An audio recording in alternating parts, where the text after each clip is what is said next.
So Chris, we've been watching some movies recently, haven't we? Yes, we have actually. We're quite excited here to share our reviews. Should we start? We should. Let's crack on. Straight to it. Straight to it. Now Cube. This is a film I saw the other day starring the brilliant Nicole de Boer. What did you make of this? I thought it was quite interesting actually, and I was quite intrigued by the concepts that they brought up in the film.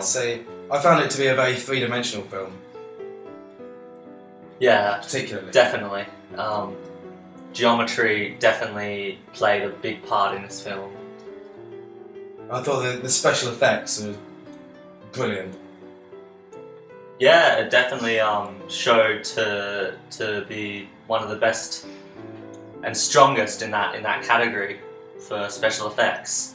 And when the guy's face comes off in his hands, that was my personal highlight. You see, that's where our opinions differ. I think my favourite bit was when the girl had her hand like this, and the guy grabbed over and I can't grabbed remember her. that bit actually. It's in this picture here. Oh, okay. Oh yeah, that's a timeless bit of cinema. But when I like this also bit when they're all laying down, and you can see the shadows from the window frames, and the shadows are casting over the people that are lying asleep on the floor. I thought that was beautifully shot. I do have to say the language though, it was occasionally strong, which I like, but I wish it was a little more regularly strong.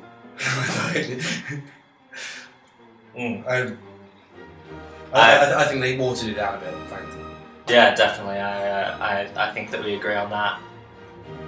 So all in all, I gave it 16 stars out of. I gave it 2.25 thumbs up. Cool. So next film, The Constant Gardener. This film just went on and on and on and on. In my opinion. Didn't it? Well, and what did you think of it?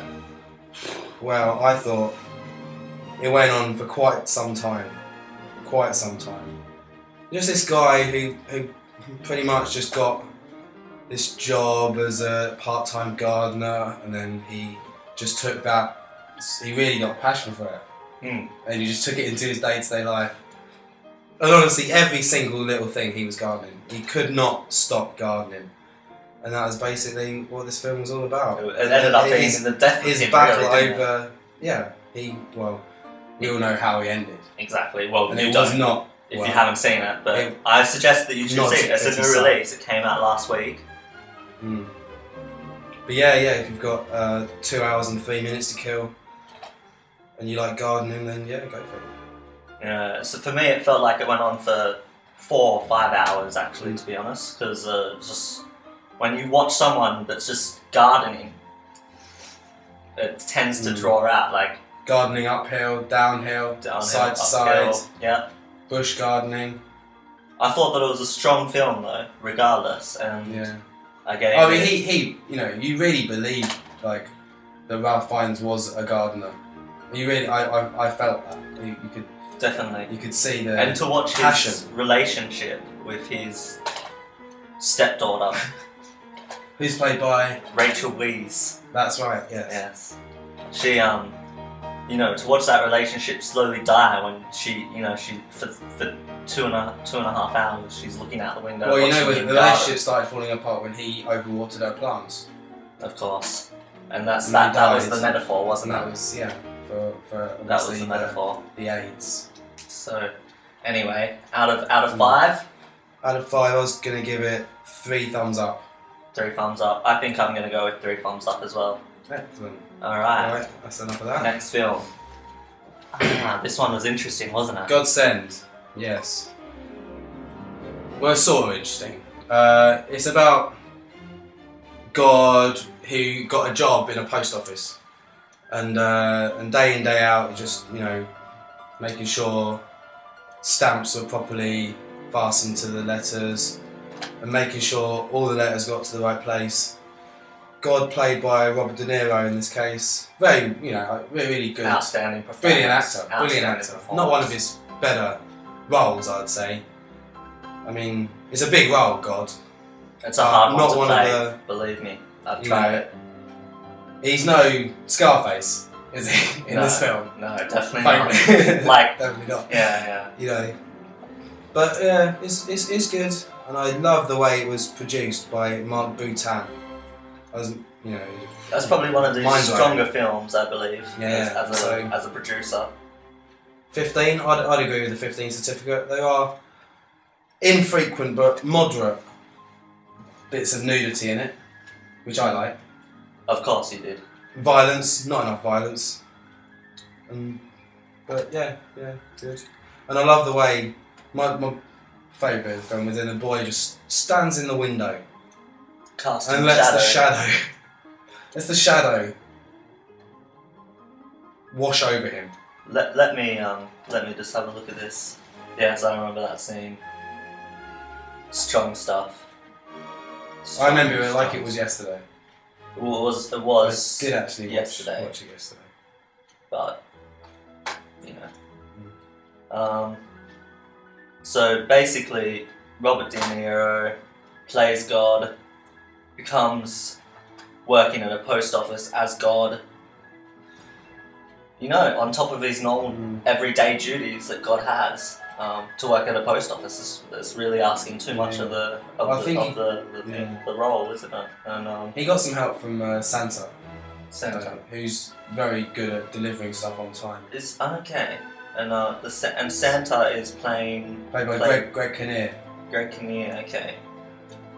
Yeah.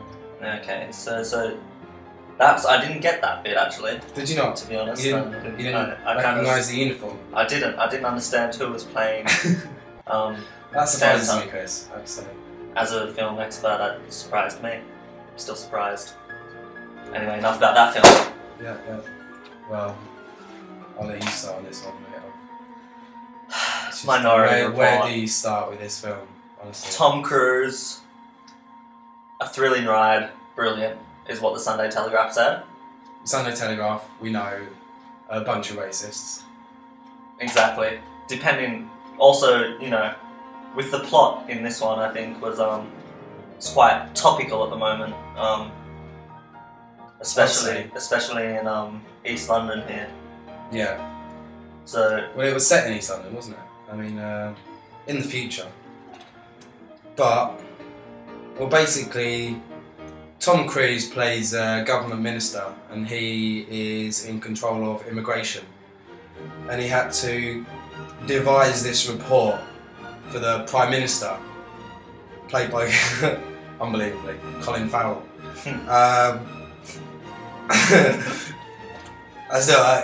Who did the casting for this film? But anyway, he had to justify them basically kicking out all the immigrants out of the country, and so he has to write this Minority Report and explain how, you know, all the crime is caused by minorities, you know, how they're not very nice and all that, and he does it by using his hands in this screen, and he moves stuff around like this, and that is just right. And he formulates the report in the future on like an invisible screen. And this is it's got, I don't know, it's kind of interesting, but I mean, the special effects. It has special effects. It does. It really does. Like I was quite impressed by the special effects. I was surprised that they would use special effects in such a film. It didn't surprise me at all.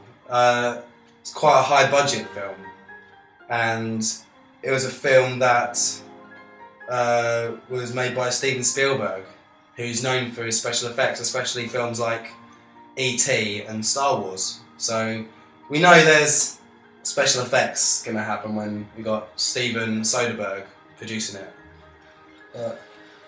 Well, to be honest, my favourite bit was when Colin Farrell and Tom Cruise actually share some dialogue, and it shows it shows their relationship as minister and prime minister.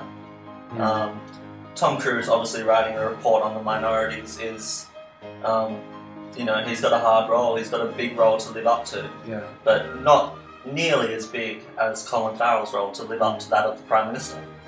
Yeah, I mean, Tom Cruise is a little bit of a racist himself, which obviously helps with those kind of roles because you don't have to immerse yourself so much into another mindset because he's already got it a little bit. Whereas Colin Farrell, he's not exactly prime ministerial life day to day. He's more about just wearing his hat, looking cool, wearing his ripped jeans. That's what he said. Hanging out at Hollywood parties. But I thought he did fairly well as Prime Minister. What did you think? As if they'd ever have an Irish Prime Minister. But, Yeah, you know, I thought it was quite good for him to live up to that role, like being the descent of what he is.